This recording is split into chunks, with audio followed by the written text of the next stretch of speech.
नमस्कार, आप देख रहे हैं श्री न्यूज़। मैं हूं आपके साथ रविंद्र सिंह। बढ़ते हैं खबरों में आगे। सबसे पहले बात करते हैं सबसे बड़ी खबर की। उत्तर प्रदेश पुलिस ने सुल्तानपुर में हुए लूटकांड का खुलासा कर दिया है। इस मामले में अब तक 8 आरोपियों की गिरफ्तारी हो चुकी है, बाकियों की तलाश जारी है। इस लूटकांड में यूपी पुलिस द्वारा किया गया एनकाउंटर भी शामिल है, जिस पर सियासत शुरू हो गई थी। हालांकि लखनऊ में हुई प्रेस कॉन्फ्रेंस में यूपी पुलिस ने साक्ष्यों के साथ अपनी पूरी बात रखी और कहा कि उत्तर प्रदेश में व्यापारी भयमुक्त शासन चाहते हैं और हमारा उद्देश्य यही है। सुल्तानपुर में लूटकांड के आरोपी मंगेश यादव के एनकाउंटर के बाद पुलिस पर उठ रहे सवालों को शायद आज विराम जरूर लग गया होगा। यूपी पुलिस की गुरुवार को लखनऊ में हुई प्रेस कॉन्फ्रेंस में पुलिस ने लूट से संबंधित सारे साक्ष्य सामने रखे। उत्तर प्रदेश पुलिस के डीजी प्रशांत कुमार ने प्रेस कॉन्फ्रेंस में साफ किया कि उत्तर प्रदेश पुलिस को लेकर जो भी गलतफहमियां फैलाई जा रही हैं वो गलत हैं। जो अब तक की कार्रवाई की गई है उसको प्रॉपर साक्ष्य के साथ प्रस्तुत करने के लिए हमारी टीम यहाँ एकत्रित हुई है। हम लोग इसके बारे में जो तरह तरह की भ्रांतियां हैं उसको आपके माध्यम से स्पष्ट करना चाह रहे हैं। सारी कार्रवाई बहुत ही निष्पक्ष और साक्ष्यों के आधार पर हुई है और जब आप अभी इन चीज़ों को देखेंगे तो आप खुद इन चीज़ों को महसूस करेंगे। इस घटना को अंजाम देने वाला जो गैंग लीडर था उसका नाम विपिन सिंह है। विपिन सिंह द्वारा 5/3/17 को थाना चौक जनपद लखनऊ में मुकुंद ज्वेलर्स के यहाँ भी जो एक दुसाहसिक डकैती घटना हुई थी उसका भी लीडर यही था। और साथ ही 2023 में इसी प्रकार की घटना गुजरात में सूरत सिटी में एक ज्वेलर के यहाँ की गई थी। उसमें भी ये विपिन सिंह का गैंग लीडर नाम प्रकाश में आया था और ये काफी समय तक जेल में रहा। इस घटना को कारित करने वाले के लिए करने के पहले दुकानों की रेकी की गई थी। 15 तारीख 15/7 को और 13/8 को इस घटना की रेकी हुई थी। कुछ हमारे पास वीडियोज हैं जिसको आप अपने स्क्रीन पर देख सकते हैं। रेकी करने वाले अपराधियों का नाम था विपिन सिंह, फुरकान उर्फ गुजर, अरबाज, सचिन सिंह व पुष्पेंद्र डब्ल्यू। सुल्तानपुर लूटकांड में उत्तर प्रदेश पुलिस ने डकैतों के पास से लूट का सारा सामान बरामद कर लिया है। मास्टरमाइंड विनय सिंह की निशानदेही पर 4 इनामी बदमाशों को इस लूटकांड में गिरफ्तार किया गया है, जिसमें 2.25 किलो सोना, 20 किलो चांदी और कैश बरामद हुआ है। पकड़े गए चारों आरोपियों के नाम विवेक सिंह, दुर्गेश सिंह, अरविंद यादव और विनय शुक्ला हैं। इस लूटकांड में अब तक 8 आरोपियों की गिरफ्तारी हो चुकी है। एक आरोपी मंगेश यादव को एनकाउंटर में ढेर कर दिया गया है। बाकी 5 आरोपी अभी भी पुलिस की गिरफ्त से बाहर हैं। 2 सितंबर को पुष्पेंद्र सिंह, सचिन सिंह और त्रिभुवन सिंह को हाफ एनकाउंटर में गिरफ्तार किया गया था। दुर्गेश जो है वो एक महत्वपूर्ण व्यक्ति है जो विपिन का इम्पोर्टेंट साथी है। उसके बाद अरविंद यादव, विवेक सिंह और फिर विनय शुक्ला ये अरेस्ट हुए और इनके पास से जो बरामदगी हुई है उसमें विपिन सिंह के पास करीब 1.2 kg गोल्ड बरामद हुआ है और बाकी व्यक्तियों के पास भी जो बरामदगी हुई है वो सभी आपके सामने है, वो वहाँ किया गया है। इस प्रकार ये देखा गया कि इन व्यक्तियों ने एक पूरा गिरोह बनाकर रेकी करके और ये घटना कारित की है, जिसमें विपिन सिंह जो है वो मुख्य था और उसको ये चीज की आशंका थी कि आपको बता दें कि मास्टरमाइंड विपिन सिंह ने वारदात के अगले ही दिन सरेंडर कर दिया था। फिलहाल पुलिस के लूटकांड का खुलासा करने से व्यापारी खुश हैं और यही बात प्रशांत कुमार ने कही कि हमारा उद्देश्य व्यापारियों के लिए भयमुक्त शासन देना है। Bureau report, Shri news. Uttar Pradesh के लखनऊ में समाजवादी पार्टी कार्यालय पर अखिलेश यादव की प्रेस कॉन्फ्रेंस हुई। प्रेस कॉन्फ्रेंस में सपा के राष्ट्रीय महासचिव शिवपाल यादव और अयोध्या से सांसद अवधेश प्रसाद भी मौजूद रहे। इस दौरान अयोध्या से पूर्व विधायक पवन पांडे ने कई मुद्दे उठाए। पूर्व विधायक ने कहा, कोर्ट के आदेश के बाद अयोध्या में जमीनों की कालाबाजारी हो रही है। वहीं मिलिट्री की जमीन पर बीजेपी के लोगों ने प्लॉटिंग करा रखी है। सेना के अभ्यास वाली जमीन को भी बीजेपी वाले खाली करा दिए हैं।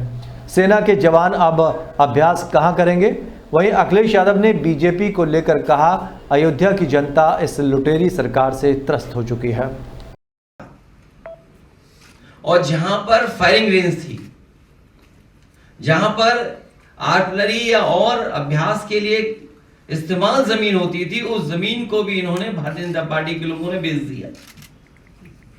और अपनी हार के कारण जनता को दुख देने के लिए, जनता को परेशान करने के लिए रेलवे अलाइनमेंट भी बदल दिया। जो अलाइनमेंट पहले था उसमें किसी गरीब की ज्यादा जमीन नहीं जा रही थी, किसी का कारोबार नहीं खत्म हो रहा था। लेकिन जानबूझ करके भारतीय जनता पार्टी ने कि अब चुनाव हार गए हैं, सरकार उनकी है, तो हम रेलवे का भी अलाइनमेंट बदल देंगे। और रेलवे का अलाइनमेंट भी बदलने के काम चल रहा है, जिससे कि गरीबों की जमीन वो छीन ले, घर मकान जो सदियों से रह रहे हैं, जो कारोबार कर रहे हैं, उनका छीन ले। तो ये तो अयोध्या केवल एक जिला है। इसी तरह पूरे प्रदेश में हर जिले में भारतीय जनता पार्टी लूट मचा रही है। तो क्या है जीरो टॉलरेंस उनका करप्शन के लिए, जिन्होंने नारा दिया कि हमारा जीरो टॉलरेंस है करप्शन के लिए। लखनऊ नगर निगम में जन्म और मृत्यु प्रमाण पत्र बनाने के लिए पैसा लेने के आरोप में एक बाबू को सस्पेंड कर दिया गया है। लखनऊ नगर निगम के जोन 6 के बाबू का वीडियो बुधवार को वायरल हुआ। इसमें लिपिक संदीप श्रीवास्तव मृत्यु प्रमाण पत्र जारी करने के नाम पर रुपए ले रहा है। नगर आयुक्त इंद्रजीत सिंह ने आरोपी बाबू को तत्काल सस्पेंड कर जांच के आदेश जारी कर दिए हैं। भैया मैं नगर निगम गया था अपने जीजा जी का डेथ सर्टिफिकेट बनवाने के लिए, और वहाँ मैंने पूरे कागज़ दिए वहाँ के बाबू को, तो उन्होंने हमसे कहा कि 1000 रुपये पड़ेंगे डेथ सर्टिफिकेट के। कौन बाबू है? संदीप श्रीवास्तव। और उनसे हमने कहा कि भैया इतने पैसे तो नहीं पड़ते, हमने सुना था कि 25 रुपये पड़ते हैं, आप 1000 रुपये बता रहे हैं। तो कहने लगे कि भैया उसमें 1000 रुपये पड़ते हैं। तो हमने कहा भैया कुछ कम कर लीजिए, तो उन्होंने कहा अच्छा 900 रुपये दे दो। यूपी में नियम विरुद्ध धर्मांतरण कराए जाने के मामले में लखनऊ के एनआईए कोर्ट ने 11 सितंबर को 12 दोषियों को उम्र कैद की सजा सुनाई। 4 दोषियों को 10-10 साल की सजा दी गई है।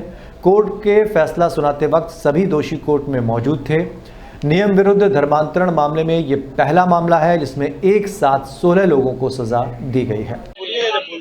वकील साहब अपना परिचय बता दीजिए। मेरा नाम आलोक सिंह परिहार है। मैं मोहम्मद आमिर नकवी सर का जूनियर हूँ। इस केस में मैं पूरी तरीके से ट्रायल को असिस्ट किया हुआ था।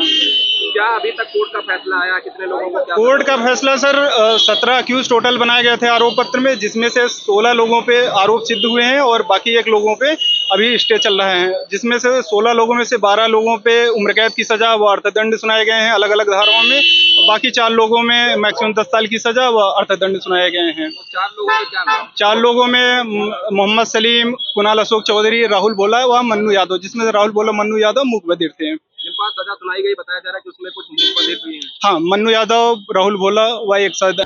उत्तर प्रदेश के फतेहपुर में यूपी एटीएस द्वारा दोषी ठहराए गए मौलाना उमर गौतम के खिलाफ सदर कोतवाली में धर्म परिवर्तन का मामला दर्ज हुआ। वर्ष 2021 में फतेहपुर के लखनऊ बाईपास स्थित नूरुल हुदा स्कूल में उमर गौतम का आना जाना था, जहां धर्म विशेष को लेकर जमकर बयानबाजी होती थी। आपको बता दें कि इस संबंध में स्कूल की महिला शिक्षिका कल्पना सिंह ने धर्म परिवर्तन को लेकर शिकायत दर्ज कराई थी। वहीं महिला शिक्षिका ने स्कूल के प्रबंधक मौलाना उमर गौतम और उनके बेटे मोहम्मद उमैर शरीफ के खिलाफ मुकदमा दर्ज कराया था। उमर गौतम पर यूपी विधि विरुद्ध धर्म परिवर्तन अधिनियम और जान से मारने की धमकी देने के आरोप लगाए गए हैं। इसके अलावा उमर गौतम की संस्था इस्लामी दवा सेंटर को विदेश से फंडिंग मिलने की भी आशंका जताई जा रही है, जिस पर जांच चल रही है।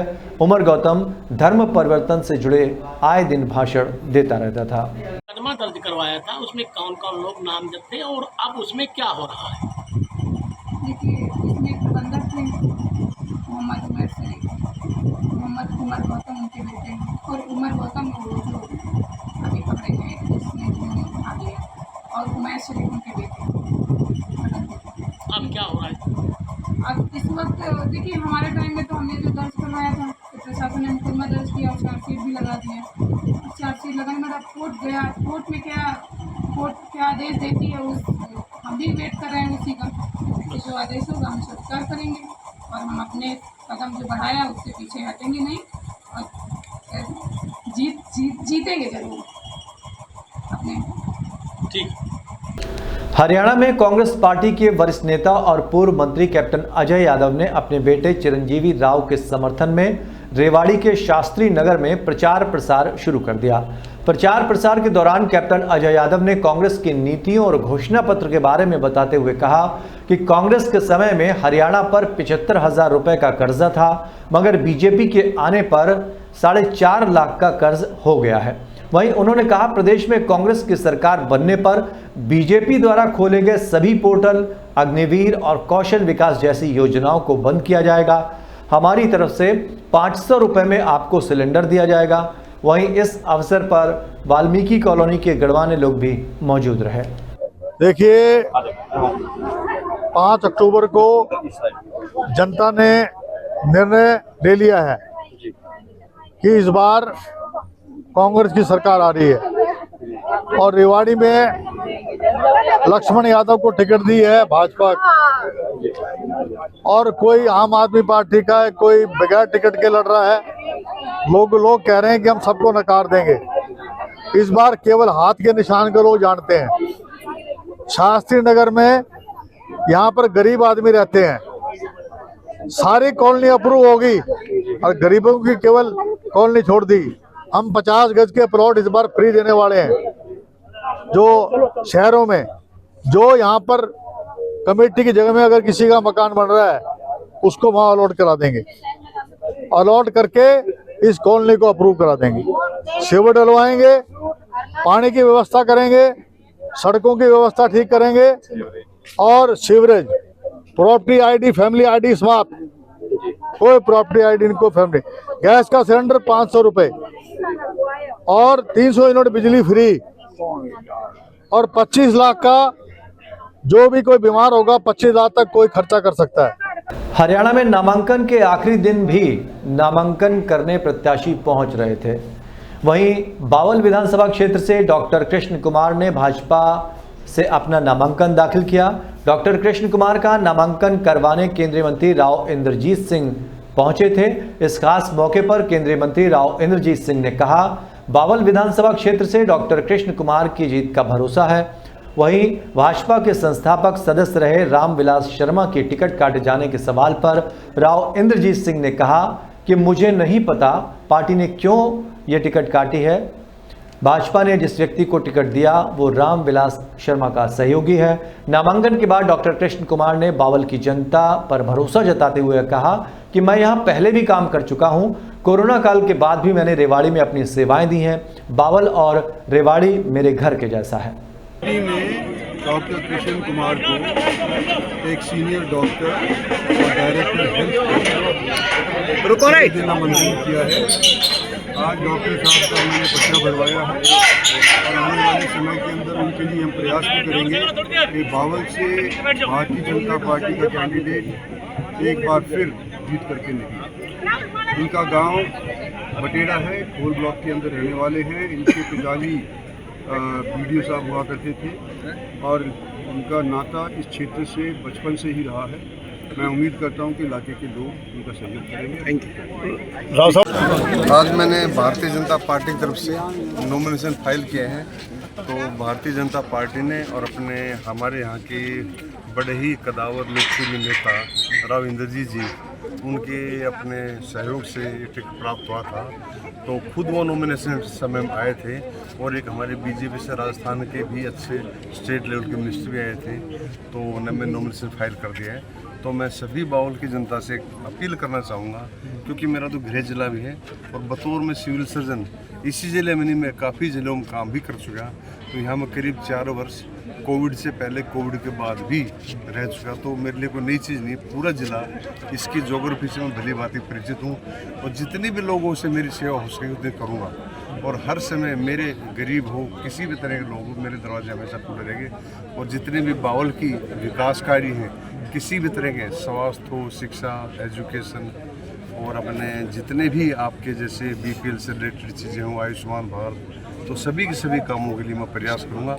बावल की जनता उनको परेशान, और खासकर मेरे जो किसान भाई हैं उनकी बड़ी समस्या होती है, तो जो भी किसी भी तरह की पब्लिक को समस्या आएगी, हर समस्या के लिए मैं तत्पर तैयार रहूँगा। बलिया में जिला अस्पताल में उस वक्त अफरा तफरी मच गई जब भेष बदलकर CMO अस्पताल का निरीक्षण करने पहुंचे। CMO डॉक्टर विजयपति द्विवेदी देर रात अपने स्कूटर से निकले और जिला अस्पताल की व्यवस्थाओं का जायजा लिया। CMO ने इस दौरान इमरजेंसी वार्ड में भी पहुंचे वो, जहां उन्होंने बाहर से दवा लेने के लिए लिखते हुए डॉक्टरों को कड़ी फटकार लगाई, जबकि वार्ड में तैनात नर्सों से बाहर से लाए गए इंजेक्शन को लाने के लिए सख्त मना किया गया है। अस्पताल में इस तरह के कामों को लेकर उन्होंने स्टाफ को कड़ी फटकार लगाई, साथ ही इस मामले में दोषी डॉक्टरों के खिलाफ कार्रवाई करने की बात भी कही।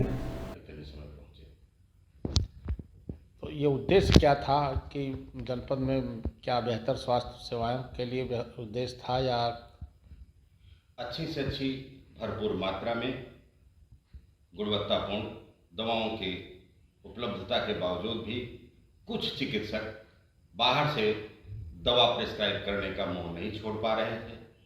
इसी के सत्यापन के लिए मैं वहाँ पहुँचा था। इस दौरान कुछ कमियां आपको प्रकाश में आई? वार्ड में तो सब सही मिला, एक भी दवा बाहर से नहीं ली जा रही थी। डॉक्टर्स भी थे, स्टाफ भी थे, ड्यूटी पर दे भी रहे थे दवा, लेकिन इमरजेंसी में चिकित्सक के द्वारा लिखी गई कुछ पर्चियाँ मिली जिन पे दवाएं बाहर से मंगाई गई थी। उत्तर प्रदेश के वाराणसी में टोटो चालकों का सत्याग्रह 9वें दिन भी जारी रहा। ई-रिक्शा का संचालन पर्यावरण को साफ बनाने और सस्ती और सुलभ यातायात मुहैया कराने के लिए किया गया था। हालांकि आज उन्हीं टोटो चलाने वालों की सुध लेने वाला कोई नहीं है। अपनी मांगों को लेकर आंखों में आंसू लिए ई-रिक्शा चालकों का सत्याग्रह 9वें दिन भी जारी है। इनकी मांगे क्या है, जरा आप भी सुनिए। PMO कार्यालय गए थे हम लोग, जो है बड़ी आशा के साथ गए थे। हम लोगों की जब अधिकारी बात नहीं सुन रहे तो हम लोग अपने सांसद के दरवाजे चौखट पे गए कि हमारी बात हमारे प्रधानमंत्री मोदी जी और हमारे सांसद तो सुनेंगे। वहाँ पर सौरभ श्रीवास्तव जी उनके प्रतिनिधि बन कर के आए और सौरभ श्रीवास्तव जी ने हमें आश्वासन दिया कि 24 घंटे के अंदर जो है आपकी बातचीत प्रशासन से होगी और कोई भी ऐसा नियम नहीं बनेगा जिससे कि ई रिक्शा चालकों की आय कम होती हो। अभी तक जो है उनके यहाँ से हमें कोई सूचना नहीं आई है। करीब 24 घंटे होने वाले हैं और हम लोग आशा करते हैं कि शायद जल्दी ही जो है ये बात हम लोगों तक पहुंचेगी कि आखिरकार उनका क्या निर्णय है। तो इस बुलेटिन में फिलहाल इतना ही। जुड़े रहिए श्री न्यूज़ के साथ।